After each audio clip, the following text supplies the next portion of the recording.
kasih Tuhan, karena di dalam Engkau kami aman. Tidak ada yang bisa memisahkan kami dari kasih Kristus. Di kesempatan yang indah ini Tuhan, kami rindu dengar-dengaran akan suara-Mu. Kau melihat setiap hati anak-anak Tuhan yang datang dengan hati yang haus dan lapar akan Engkau. Kiranya Engkau kenyangkan, Engkau puaskan dengan kebenaran Injil-Mu Tuhan. Dan biarlah kemuliaan Tuhan dicurahkan di tengah-tengah kami. Roh Kudus-Mu leluasa bekerja lewat ibadah kami, pemberitaan firman hari ini ya Tuhan. Biar Engkau semakin besar, kami semakin kecil. Engkau semakin ditinggikan, kami semakin berkurang. Injil-Mu diberitakan, pemulihan, kebangkitan Tuhan kerjakan di tengah-tengah kami. Terima kasih Tuhan, kami siap mendengar firman-Mu. Di dalam nama Yesus sama-sama kita katakan amin. Silakan duduk Bapak Ibu. Puji Tuhan. Sudah makan ketupat Bapak Ibu? Ya, nanti boleh ya setelah ibadah nyari ketupat. Selamat Hari Kartini buat ibu-ibu kita. Kita bersyukur buat ibu-ibu yang hebat, ibu-ibu yang semangat dalam melayani Tuhan. Puji Tuhan ya. Mungkin sebentar lagi GGBI akan mengadakan pertemuan dari gereja-gereja, sedang menggodok ya, supaya di gereja baptis itu ada pendeta wanita. Itu satu terobosan yang akan dikerjakan di GGBI. Karena baptis di luar negeri, Korea, Amerika sudah banyak pendeta perempuan ya, pendeta perempuan.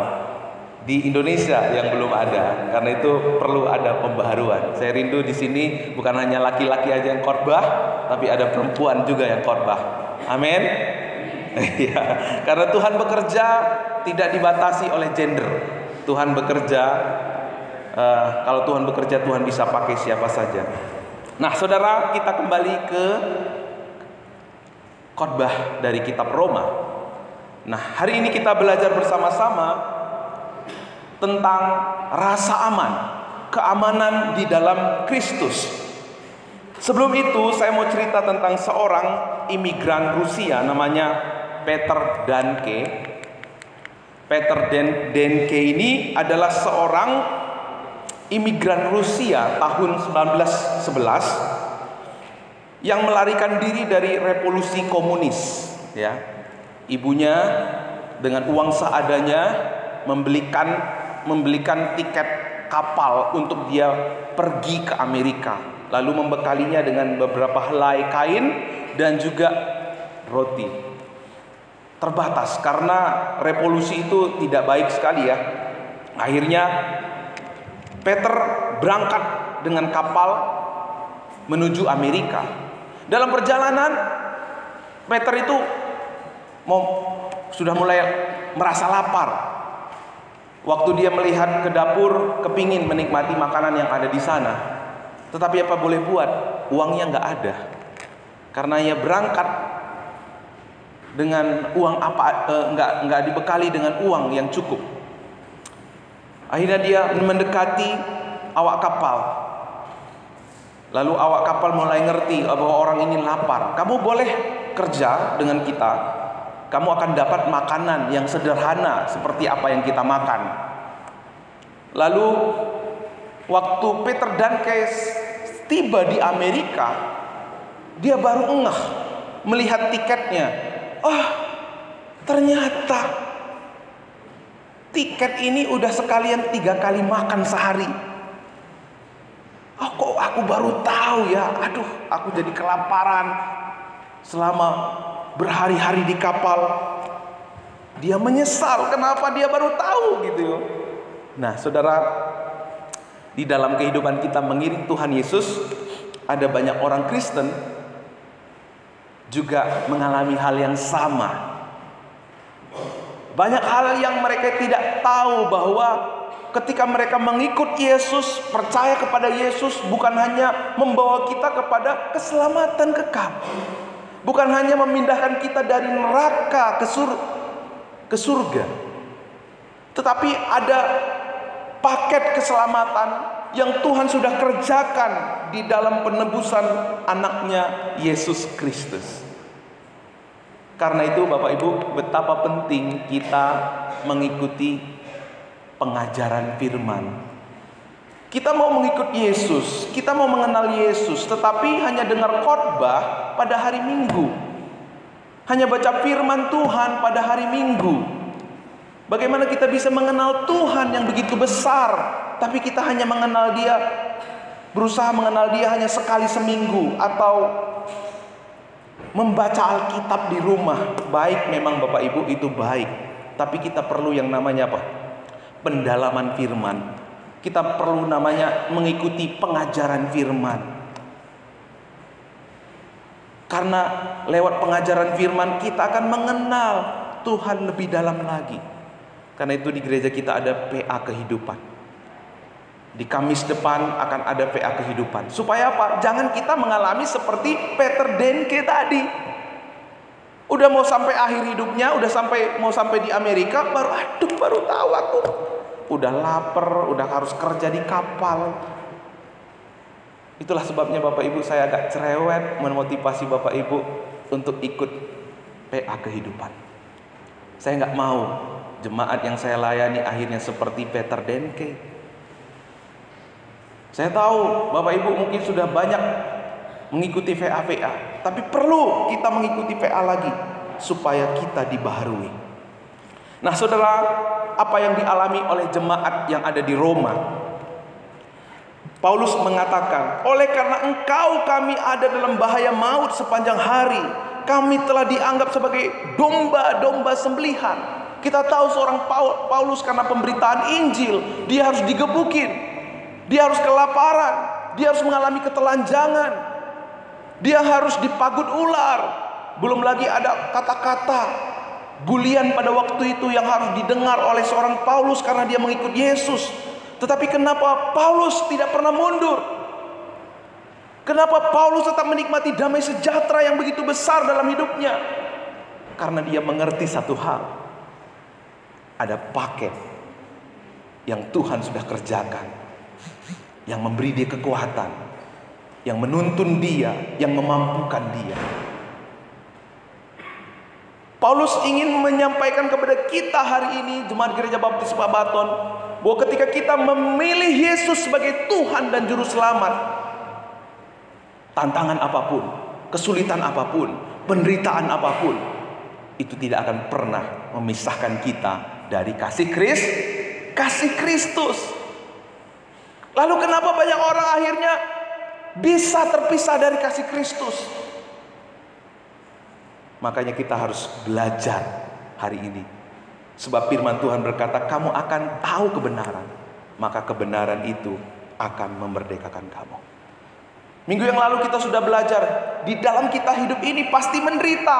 Enggak ikut Yesus sama ikut Yesus sama-sama menderita. Enggak punya anak sama-sama ada tantangannya. Enggak bekerja atau tidak bekerja sama-sama ada susahnya.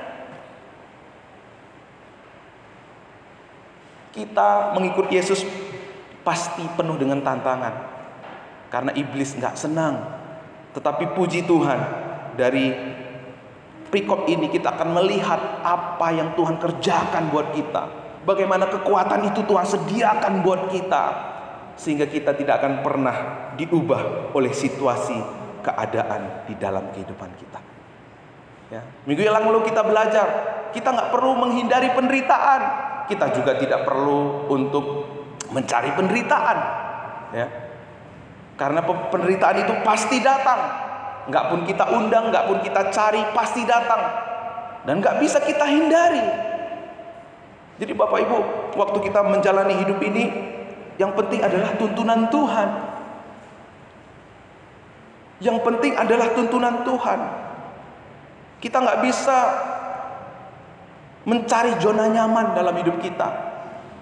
Sebagai seorang pendeta, bisa nggak sih saya ketika jemaat bilang boleh pak, boleh, silahkan boleh.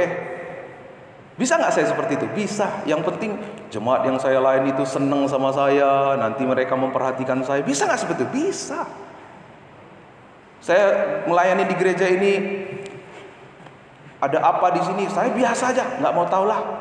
Yang penting saya bisa tinggal sini, bisa makan di sini. Bisa nggak seperti itu? Bisa, Bapak Ibu.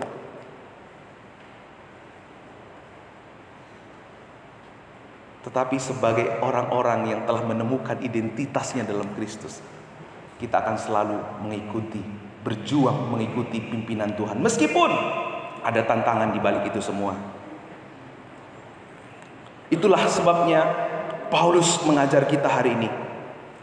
Supaya kita tahu identitas kita di dalam Kristus. Di dalam ayat yang ke-29, 30, minggu yang lalu kita sudah belajar dari ayat ini. Di sini kita melihat ada 4 kebenaran buat orang-orang yang ada dalam Kristus. Yang pertama, ya, kita nggak usah baca karena udah baca minggu yang lalu. Inilah kebenaran yang sudah dimiliki oleh orang percaya. Yang pertama apa? For new. Ya, soalnya ini beda pengertiannya dengan bahasa Indonesia, jadi saya terpaksa pakai bahasa Inggris. Artinya apa? Sudah mengenal dan mengasihi kita sebelumnya. Jadi kita yang ada dalam Kristus adalah orang-orang yang sudah mengenal dan mengasihi kita sebelum kita percaya Yesus. Makanya di dalam Roma juga dikatakan Tuhan itu mengasihi kita waktu kita masih berdosa. Ya. Kita itu adalah orang yang dikenal oleh Tuhan. Makanya di dalam Alkitab ada orang-orang yang sudah mengaku, Tuhan, kami sudah berdemuat demi namamu, kami sudah mengusir setan-setan. Tapi Tuhan bilang apa? Pergilah kau, aku tidak mengenal engkau. Pergilah engkau, si pembuat kejahatan. Mereka tidak dikenal oleh Tuhan. Tapi saudara-saudara yang sudah ada dalam Kristus, kita adalah orang-orang yang sudah dikenal dan sudah dikasihi oleh Tuhan. Nanti kita lihat apa bukti kasihnya dalam hidup kita. Lalu yang kedua, istilahnya apa? Predesti,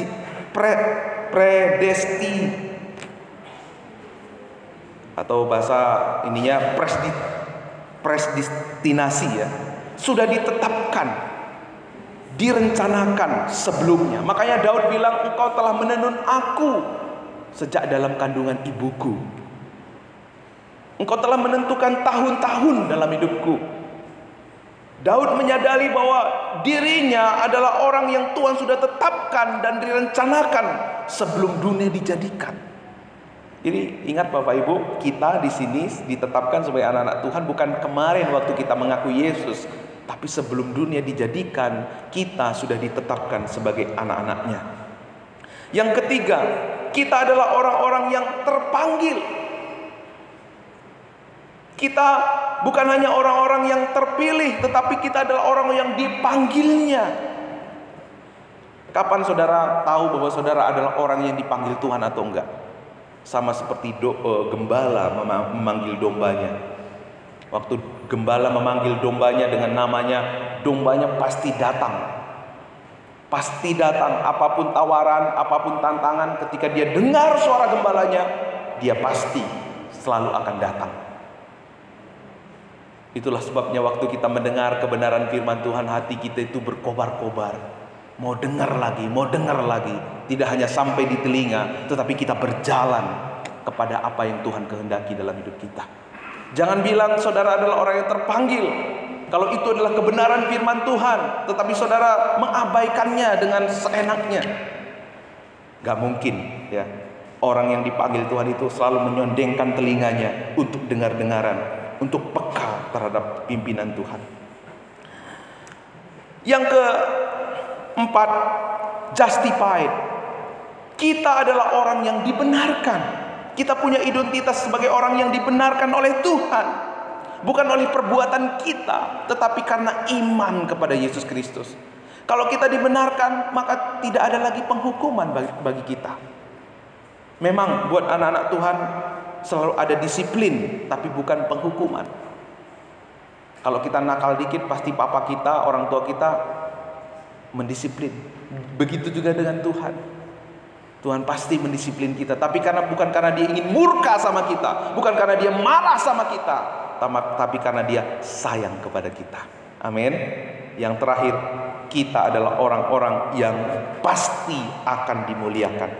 Kita pasti akan dimuliakan. Nah, ini kata-kata ini semua adalah past tense.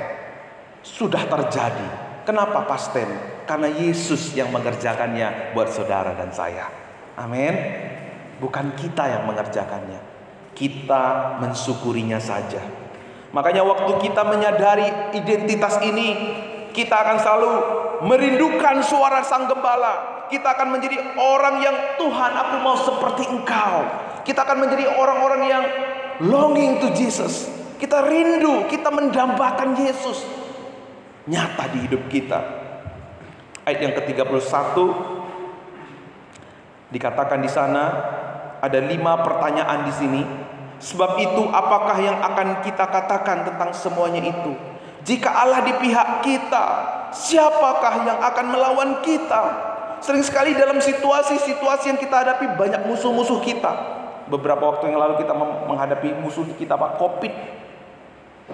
Begitu mencekam, begitu mengkhawatirkan. Tetapi lewat ini Tuhan mau bilang kepada kita, jika Tuhan yang Maha Kuasa telah merencanakan kebaikan kita, mengapa kita harus takut dengan apa yang sedang kita hadapi? Dia adalah Allah yang sudah predestinasi kepada kita, sudah menetapkan kita,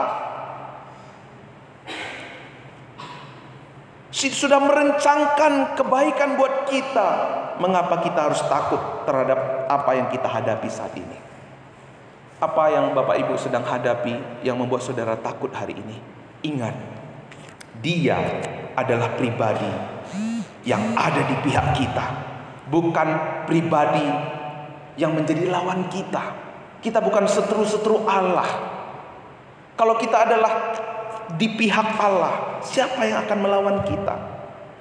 Tidak ada tantangan, penderitaan yang mampu menggagalkan rencana Allah dalam hidup kita. Bukanlah jadi solusi waktu kita menghadapi tantangan-tantangan hidup ini, bukan lari, bukan mengisolasi hidup kita. Saya kalau gabung nanti sama mereka, nanti malahan terjadi selek gitu ya. Kalau kita seperti itu, akhirnya kita nggak kebangun karakter kita. Nggak apa-apa, selek atau nggak selek, itu akan memproses kita dan memproses teman kita. Nanti kalau saya ngomong begini, nanti malahan saya dibenci. Gak apa-apa, itu proses yang kita hadapi. Ketimbang kita ada di gua, di rumah sendiri, tidak mau bergaul, tapi kita gak memiliki karakter yang teruji. Selama kita tahu bahwa yang kita jalani itu adalah kehendak Tuhan, pimpinan Tuhan, apapun tantangannya, selalu akan membawa kita kepada janji-janji Tuhan. Ayat yang ke-32, Ia yang tidak menyayangkan anaknya sendiri, tetapi yang menyerahkannya bagi kita semua, bagaimanakah mungkin Ia tidak mengaruniakan segala sesuatu kepada kita bersama-sama dengan Dia? Kalau disimpulkan jadi pertanyaan seperti ini Bapak Ibu, jika Tuhan telah menyerahkan hartanya yang paling berharga untuk menyelamatkan kita, mengapa kita masih khawatir akan kebutuhan kita yang lain? Mengapa masih mencari penghargaan di tempat lain? Apa yang sering membuat kita letih dalam hidup kita? Karena kita sering mencari penghargaan di tempat lain. Kita kepingin diakui sama orang tua kita, kita kepingin diakui sama pasangan kita. Ternyata hari ini dia mengakui kita, besok dia gak mengakui kita.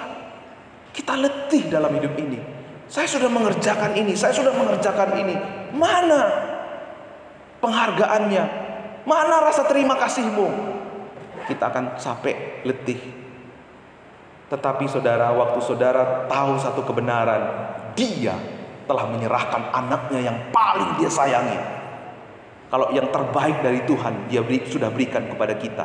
Masa sih yang kurang baik, yang tidak terlalu baik daripada anaknya tidak Tuhan anugerahkan kepada kita? Dia pasti memelihara kita, Dia pasti menyelamatkan kita. Tidak ada sesuatu yang kita perlu khawatirkan, cemaskan di dalam kehidupan kita. Dia yang adalah pribadi yang kudus, Dia tidak pernah mengenal dosa, tetapi Dia menjadi dosa karena kita. Jika Tuhan sudah memberikan anugerah yang terbaik buat kita, yang paling memberikan yang paling berharga buat dia adalah anaknya, maka Tuhan pasti memberikan segala sesuatu buat kita. Yang ayat yang ke-33, pertanyaan yang ketiga, siapakah yang akan menggugat orang-orang pilihan Allah? Allah yang membenarkan mereka, siapakah yang akan menghukum mereka? Kristus Yesus yang telah mati, bahkan lebih lagi yang telah bangkit, yang juga duduk di sebelah kanan Allah, yang malah menjadi pembela bagi kita. Kalau dikemas dalam pertanyaan, simpulnya seperti ini.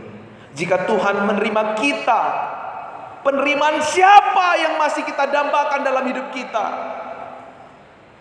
Pertanyaan keempat disimpulkan seperti ini. Jika Yesus sang hakim dihakimi menggantikan kita, penghakiman siapa lagi yang masih kita takuti? Suatu hari ya, di dalam Ibrani 9:29-27 dikatakan semua orang pasti ditetapkan untuk mati satu kali saja, setelah itu dihakimi. Pada waktu kita berdiri di tahta pengadilan Tuhan, Pak Sumali, kata malaikat datang, kamu begini.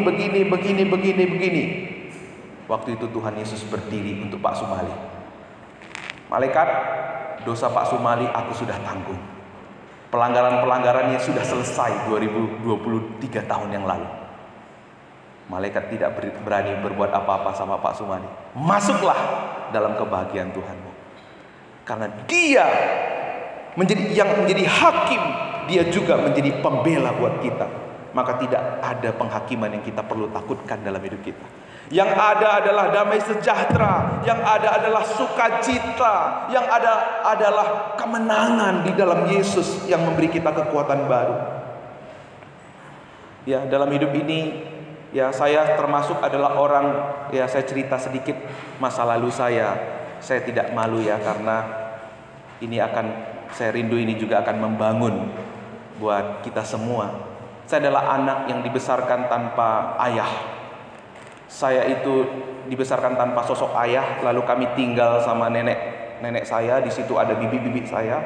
Bibi-bibi saya itu ya, karena memang waktu itu mereka belum mengenal Tuhan, saya itu setiap hari mendapatkan penghakiman. Saya itu menjadi anak yang selalu salah, ngapain pun salah. Selain mereka belum mengenal Tuhan, karena hubungan dengan mama saya juga nggak bagus pada waktu itu. Akhirnya saya anak kecil selalu menjadi sasaran. Tiada hari tanpa saya terkena penghakiman dan marah-marah. Sehingga waktu saya SMP, SMA, saya adalah anak yang paling minder, baper, suujon, gampang sakit hati, sensitif gitu ya. Wah, itu nggak nyaman sekali. Saya terbelakang dalam segala sesuatu. Dalam pendidikan saya terbelakang, dalam pergaulan juga saya terbelakang. Sulit bergaul. Tapi puji Tuhan, bagi orang-orang yang ditetapkan Tuhan dari semula untuk menjadi anak-anaknya, justru Tuhan pakai itu membawa kebaikan. Saya nggak betah ngumpul sama teman-teman saya. Yang saya betah kemana? Saya diajak ke sekolah minggu, lalu di situ saya betah. Disitulah saya mengenal Tuhan. Disitulah saya mengalami perjumpaan dengan Tuhan, lalu membawa saya sampai hari ini. Saudara, hanya Kristus yang menerima kita. Waktu saya ada di dalam Kristus, saya menemukan kebenaran bahwa Dia yang menerima saya apa adanya.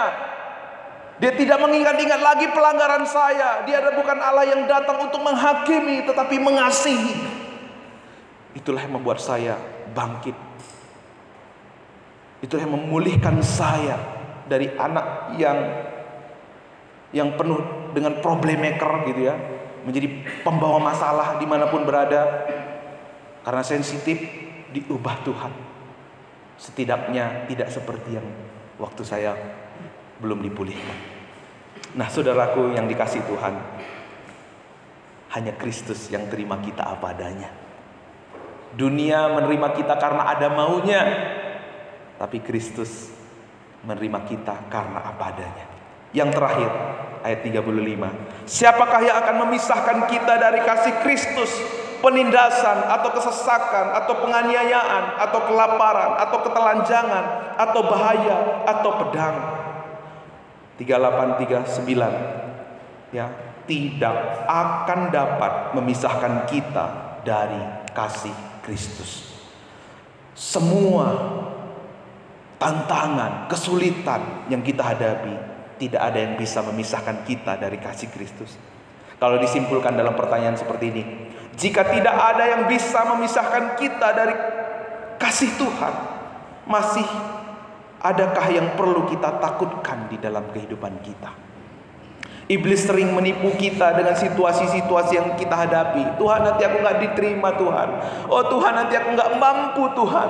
Oh Tuhan, nanti aku begini Tuhan, begitu. Akhirnya kita takut, terbelenggu dalam ketakutan kita. Akhirnya kita tidak menjadi orang yang melakukan apa-apa dalam hidup kita. Kita kayak akhirnya menjadi sama seperti dunia ini. Karena takut salah. Takut kalau ke kiri takut salah, kalau ke kanan takut salah. Kita menjadi orang yang pasif. Menjadi jemaat pasif, menjadi orang Kristen pasif karena takut dengan risiko tantangan yang kita hadapi. Tuhan, nanti kalau aku memberi gimana Tuhan, kalau kurang gimana? Udahlah, Tuhan kok ngerti kok keadaan saya. Waktu saya masih kecil, saya diajar sama guru sekolah minggu saya untuk memberikan perpuluhan dari jajan-jajan yang tuh diberikan oleh orang tua. Tapi waktu itu saya juga punya pengalaman. Tuhan, saya udah memberi perpuluhan, tapi kenapa kami masih ngontrak-ngontrak? Rumah kami juga udah ngontrak, bocor-bocor lagi. Aduh Tuhan, mulai sedikit kecewa juga sama Tuhan pada waktu itu. Tuhan, kami sudah setia memberi perpuluhan. Mama saya itu kalau datang hamba Tuhan, pisang yang terbaik, pepaya yang terbaik itu pasti dikasih ke hamba Tuhan. Kalau dia punya ayam jago yang bagus, bukan dipotongin sama anak-anaknya, tapi dipotong untuk siapa? Hamba Tuhan ketika datang ke rumah.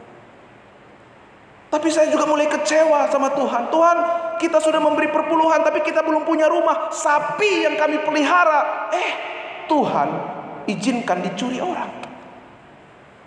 Uang kuliah saya juga perlu dibayarin, tapi kenapa sapi saya hilang gitu loh. Tanda tanya yang luar biasa sama Tuhan. Tapi akhirnya saya mengerti satu hal.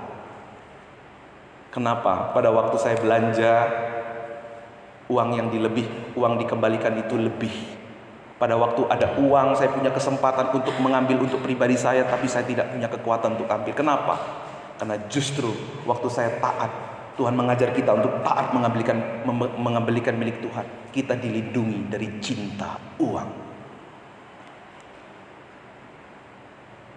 Ayo, mulai dari kecil anak-anak kita diajar untuk mengembalikan milik Tuhan. Jangan tunggu bekerja dulu. Jangan tunggu dia dapat gaji dulu. Dari kecil ajar untuk mengembalikan milik Tuhan. Karena itu akan melindungi mereka dari cinta uang, cinta mamon. Amin. Amin. Gak ada aminnya ini. Gak mau anak-anak yang dilindungi dari cinta uang. Tapi jangan lupa kasih teladan juga orang tuanya. Amin. Wah, puji Tuhan, aminnya luar biasa. Amin. Amin. Itu yang lebih penting buat Tuhan. Buat Tuhan kecil memberikan rumah. Buat Tuhan kecil untuk membuat hidup kami mungkin lebih baik dari tetangga B, tetangga A. Kecil. Tapi yang paling Tuhan pentingkan, bagaimana hati kita tetap melekat sama Tuhan. Bukan kepada uang, bukan kepada harta, tetapi kepada Tuhan. Roma 8 ayat 37. Tetapi dalam semuanya itu, kita lebih daripada orang-orang yang menang oleh Dia yang telah mengasihi kita. Tantangan, kesulitan, kekhawatiran dunia boleh terjadi, boleh menimpa, boleh datang kepada kita, boleh menimpa tetangga kita, orang-orang sebelah kita. Tetapi bagi orang-orang yang hidup di dalam Tuhan, kita adalah orang-orang yang lebih dari menang. John Piper, seorang ahli teolog, berkata seperti ini. Seorang pemenang mengalahkan musuhnya, tetapi seorang yang lebih dari pemenang membuat musuhnya tidak berdaya. Seorang pemenang membatalkan tujuan musuhnya. Seorang yang lebih daripada pemenang menggunakan niat musuhnya untuk mencapai tujuannya. Itulah yang Tuhan tetapkan buat saudara dan saya. Iblis boleh merencangkan keburukan, Tetapi bagi orang-orang yang mengasihi Dia, Tuhan pakai semuanya itu untuk menyatakan kebaikan-kebaikan bagi orang yang mengasihi Dia. Amin. Saudara-saudara Yusuf merencanakan keburukan buat Yusuf, dijual, dimasukkan ke sumur, lalu dijual. Tetapi seorang Yusuf yang hatinya tulus mengikut Tuhan, melihat bagaimana semuanya itu Tuhan pakai untuk mendatangkan kebaikan buat Yusuf. Karena pada akhirnya Yusuf menjadi orang yang paling berkuasa, nomor 2 di Mesir. Dia ditetapkan Tuhan, hidupnya ditetapkan Tuhan untuk memelihara satu bangsa. Wow. Karena itu saudara, jangan pernah takut dengan penderitaan ketika kita mengiring Tuhan Yesus.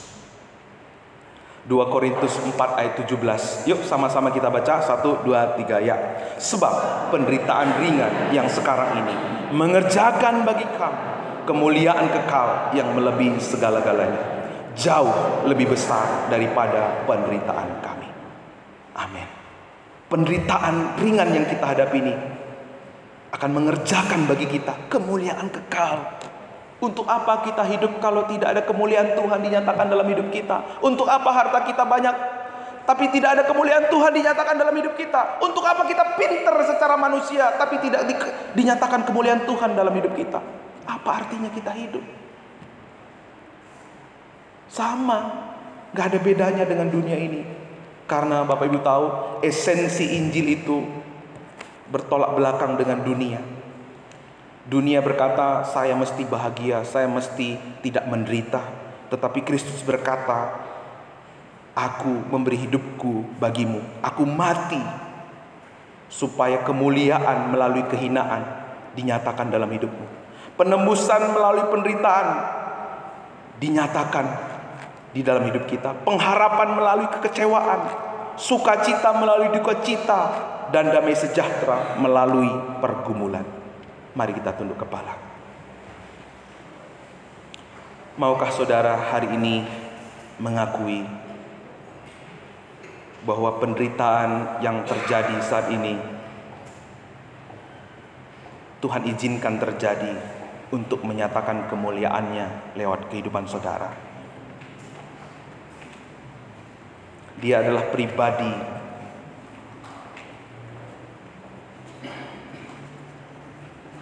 yang mampu mengubah kutuk menjadi berkat. Semua tantangan sudah Dia selesaikan. Penderitaan Dia sudah kalahkan di atas kayu salib.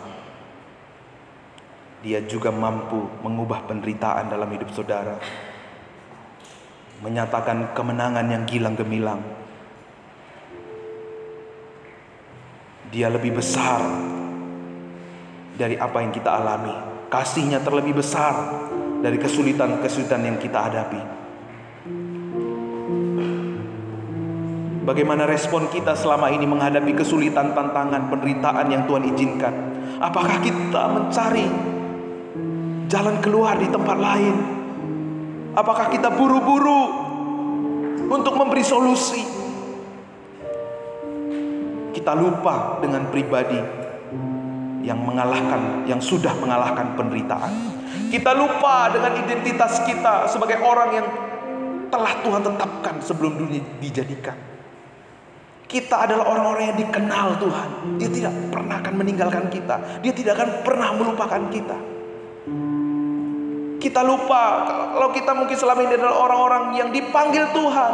Kalau kita dipanggil Tuhan, kita juga akan dimampukan oleh Tuhan. Mungkin kita selama ini lupa bahwa kita adalah orang-orang yang sudah dibenarkan dengan darah-Nya. Orang yang ditetapkan untuk mengalami kemuliaan-Nya. Sehingga penderitaan sering sekali mengalihkan fokus kita. Sering sekali kita akhirnya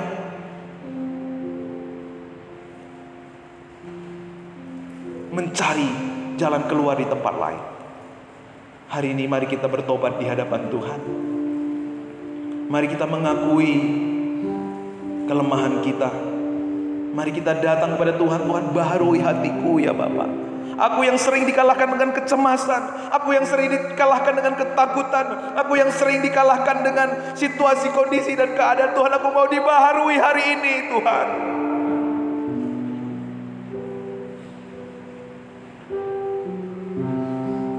Supaya pekerjaannya yang lebih besar